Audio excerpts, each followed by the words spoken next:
Assalamualaikum warahmatullahi wabarakatuh. Saya atas nama Muhammad Hanan dari kelompok 3 dan anggota saya bernama Nur Kamila dan Rifatul Hasanah.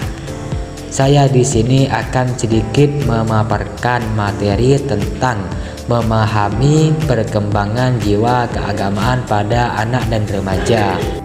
Yang pertama yaitu perkembangan dan tahapan jiwa keagamaan pada anak dan remaja.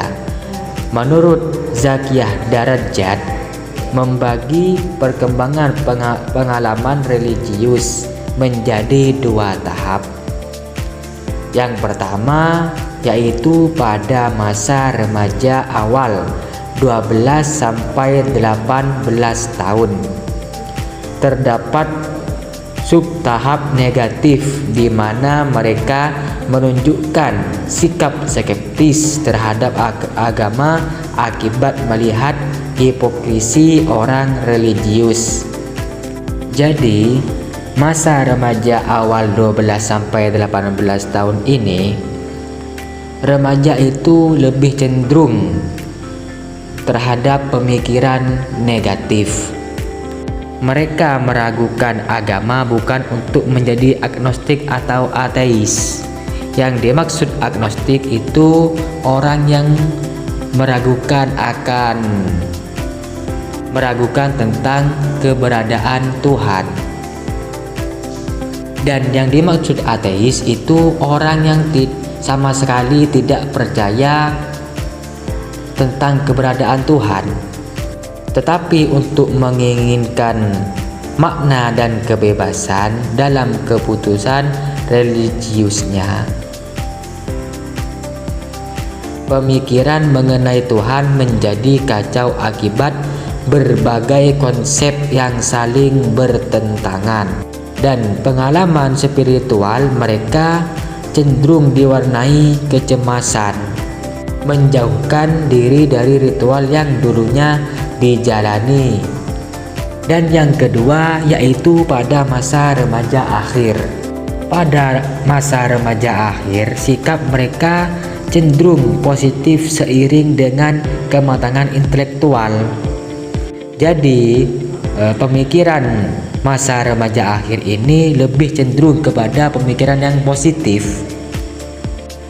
Agama dijadikan panduan hidup, pemahaman tentang Tuhan lebih jelas, dan pengalaman spiritual menjadi damai setelah memisahkan ajaran agama dari pengikutnya. Mereka juga mengakui keberagamaan, pemikiran yang mengedepankan toleransi. Dan yang kedua yaitu sumber-sumber jiwa keagamaan.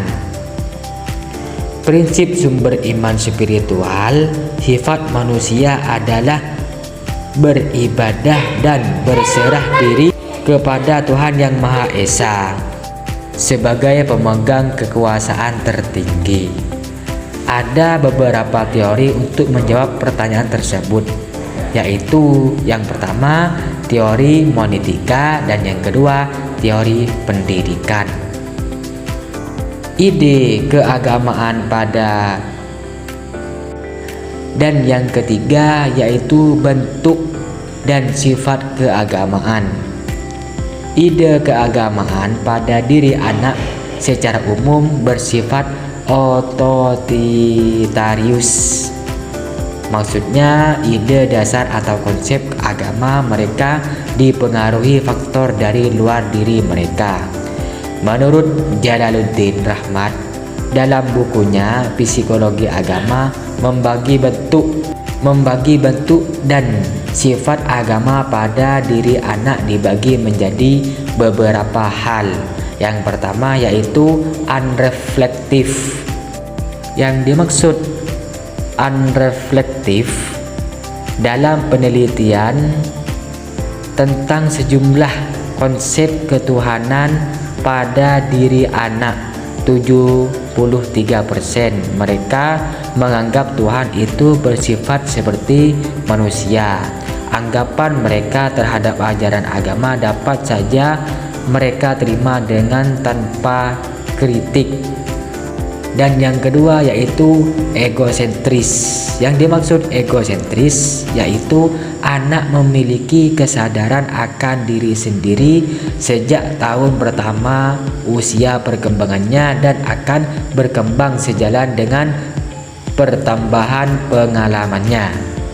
Dan yang ketiga yaitu antropomorfis.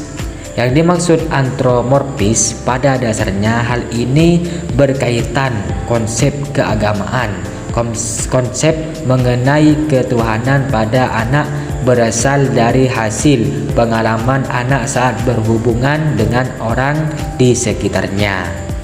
Dan yang keempat yaitu verbalis dan ritualis. Yang dimaksud verbalis dan ritualis, sifat keagamaan pada diri anak terkadang tumbuh mulai sejak secara verbal ataupun ucapan.